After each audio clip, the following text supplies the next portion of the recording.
সাহস নিয়ে দাঁড়িয়েছ তাই মুক্ত হয়েছে জমিন। সাহস নিয়ে দাঁড়ালে আর একবার কায়েম হয়ে যাবে দিন। পড়েন না আল্লাহুম্মা আমিন। আর যুবক ভাইয়েরা, সাহস নিয়ে তোমরা দাঁড়িয়েছিলে, যার কারণে আল্লাহ রাব্বুল আলামিন স্বৈর শাসক থেকে তোমাদেরকে মুক্ত করেছেন। সাহস নিয়ে যদি আর একবার দাঁড়াও তাহলে আল্লাহ রাব্বুল আলামিন পুরো বাংলার জমিনে দিন কায়েম করে দেবে। সুবহানাল্লাহ পড়েন। সাহস নিয়ে দাঁড়িয়েছ তাই মুক্ত হয়েছে জমিন। সাহস নিয়ে দাঁড়ালে আর একবার কায়েম হয়ে যাবে দিন। পড়েন না আল্লাহুম্মা আমিন। সাহস নিয়ে দাঁড়িয়েছ তাই মুক্ত হয়েছে জমিন। সাহস নিয়ে দাঁড়ালে আর একবার কায়েম হয়ে যাবে দিন। আল্লাহ কবুল করুক, সকলে পড়েন আমিন। আজকে অধিকাংশ জুমার মসজিদগুলাতে হক কথাগুলা হয় না, যুগোপযোগী কথাগুলো দেওয়া হয় না। বড় একজন আপনার দেওবন্দ থেকে ফারেক হয়ে একজন আলেম আসছে, দেশে চলতেছে এই অবস্থা। উনি মুসলমানদের ধর্মীয় গ্রন্থ পবিত্র কুরআন শরীফ অবমাননার অভিযোগে নর্থ সাউথ বিশ্ববিদ্যালয়ের এক শিক্ষার্থীকে গ্রেফতার করেছে ভাটারা থানা পুলিশ। শনিবার মধ্যরাতে রাজধানীর একটি আবাসিক এলাকা থেকে তাকে গ্রেফতার করা হয়। জানা গেছে গ্রেফতারকৃত শিক্ষার্থীর নাম অপূর্ব পাল। এই সময় আলোচনা করে রাসূল সাল্লাল্লাহু আলাইহি সাল্লামের চাচাদের বংশধারা কেমন ছিল। আমার ভাইয়েরা, বিভিন্ন জায়গায় এই হক কথাগুলো না বলবার কারণে, সতর্ক না করে দেওয়ার কারণে আজকে আমাদের ইমানগুলোতে জং ধরে গেছে। মসজিদগুলো হলো মুসলমানদের জন্য একটা ঘাঁটি, মসজিদগুলো হলো মুসলমানদের জন্য একটা ঘাঁটি।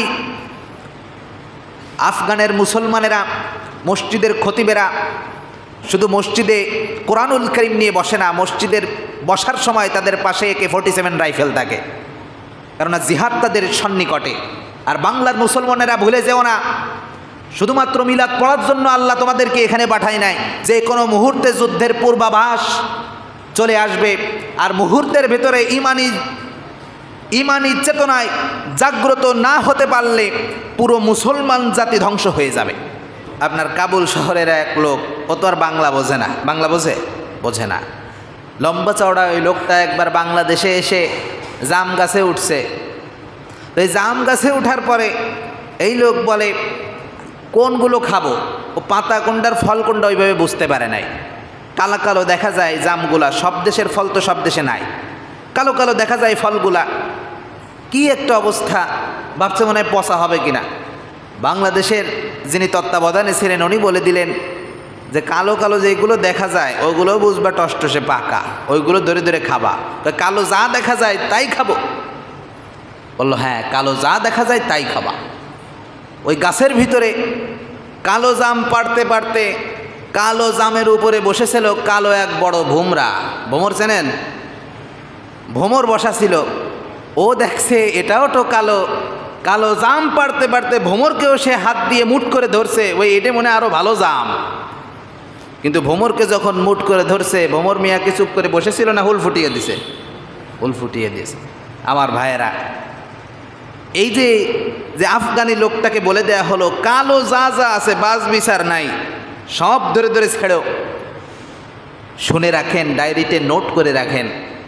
আজকে যদি মুসলমানেরা নিজেদের ভেতরে এই বিভক্তি কমাতে না পারে, নিজেদের ভিতরে একতাবদ্ধ হতে না পারে, এমন সময় আসবে কে চরমনাই, কে জামাত, কে খেলাফত মজলিস, কে আহলে হাদিস, কে আহলে কোরআন, কিচ্ছু দেখা হবে না।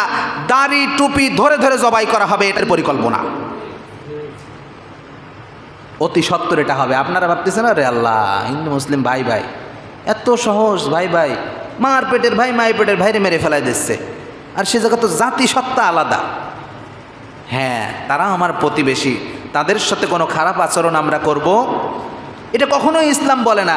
কিন্তু তাই বলে তাই নয়, যে ইসলামের উপরে আঘাত আসবে আর আমরা চেয়ে চেয়ে বসে দেখব, এটা হতে দেওয়া যাবে না।